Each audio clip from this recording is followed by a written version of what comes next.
They thought he was just a quiet, ordinary man, a husband, a father, a part of the family, but behind closed doors, Shelby Neely was hiding a terrifying secret, one he would kill to protect. On a cold winter morning in January 2019, a welfare check turned into a crime scene, 3 bodies, a missing woman, and a man who had been impersonating his dead wife for a full year. Today, we're diving deep into one of the most shocking and psychologically disturbing cases in recent years.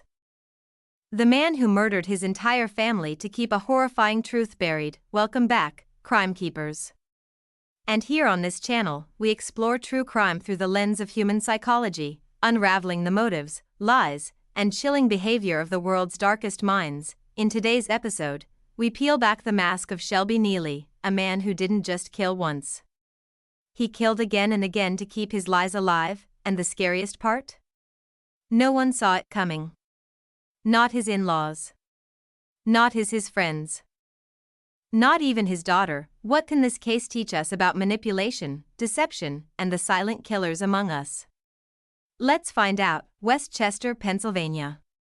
A peaceful suburban neighborhood. It's the end of December 2018. The holidays have come and gone, but something's off. Richard and Laura Harris hadn't reached out to family. Their teenage son Nick hadn't been seen at school. Richard's older son, concerned, uneasy, calls the police.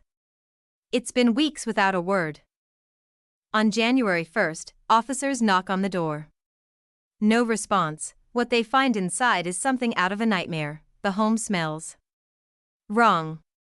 There's an unnatural silence. As they search, they find the bodies, all in various stages of decomposition, blunt force trauma. Blood in the backyard, a shallow grave, the family's car? Gone. Whoever did this wasn't just brutal, they were organized.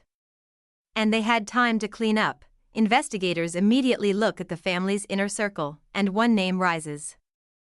Shelby was married to Richard and Laura's daughter, Jamie. He'd lived with the family. He had access. He had motive, but Jamie? She was missing. Had she run away with Shelby? Was she a victim? Or was something worse at play? A neighbor soon tells police they saw Shelby digging in the backyard with a small child, digging calmly, as if it were nothing. That tip leads authorities to Lakewood, Ohio, where Shelby is found and arrested January 1, 2019. At the time of arrest, Shelby wasn't wasn't nervous, he was almost bored. This wasn't a man caught in a frenzy, this was someone who had planned, cleaned, and calmly waited, fully expecting to get away with it. And it was only after hours of questioning that the first layer of the truth began to crack. Shelby confessed to everything. Shelby Neely told detectives he had murdered Richard, Laura, and Nick all on the same day. One by one, he attacked them with a hammer. They never saw it coming. He offered no emotional explanation. No breakdown, just cold, clinical detail. But then came the most horrifying part. Jamie, his wife, had already been dead.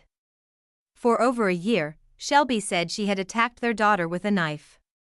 That he had to stop her, so he killed her and buried her in the backyard. For an entire year, Shelby pretended Jamie was still alive. He used her phone, sent texts to her family, posted on her social media. He lied, convincingly, carefully, consistently. He manipulated conversations, made excuses. Excuses for why she wouldn't visit. Not once did anyone suspect that Jamie was already gone. This wasn't improvisation, it was long-term deception. And it worked. As investigators dug deeper, a disturbing psychological profile emerged. Shelby Neely wasn't just violent. He was calculating. He showed no remorse, no empathy. He spun stories to cast himself as a victim. Claimed Jamie had been abusive, that he feared for his daughter's life, but records show something different. Domestic violence charges.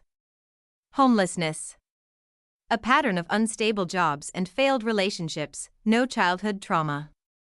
No diagnosed mental illness, just a growing pattern of manipulation, control, and calculated harm. What do you think? Was Shelby Neely mentally unwell, or just evil? Could someone you know fake an identity for a year without anyone noticing? Let me know in the comments. Your insights always blow me away. and they help build this amazing community of true crime thinkers.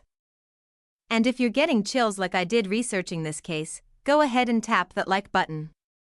It really helps get this story in front of more curious minds like yours. In the end, Shelby Neely didn't just murder people, he murdered trust, he weaponized lies, he used his calm demeanor to mask cruelty, he killed to cover up another killing. And thought he could outsmart everyone, but justice caught up, and now, his legacy is a chilling warning, a reminder that some of the most dangerous people are the ones who seem harmless, the ones who smile, the ones who say, everything's fine. Thanks for joining me on this deep dive into one of the most shocking family murder cases we've covered. If you haven't subscribed yet, now's the time. We've got more cases, more breakdowns, and more psychological twists coming your way. Until next time, stay safe, stay curious, and keep seeking the truth. This is the Crime Keeper. And I'll see you in the next one.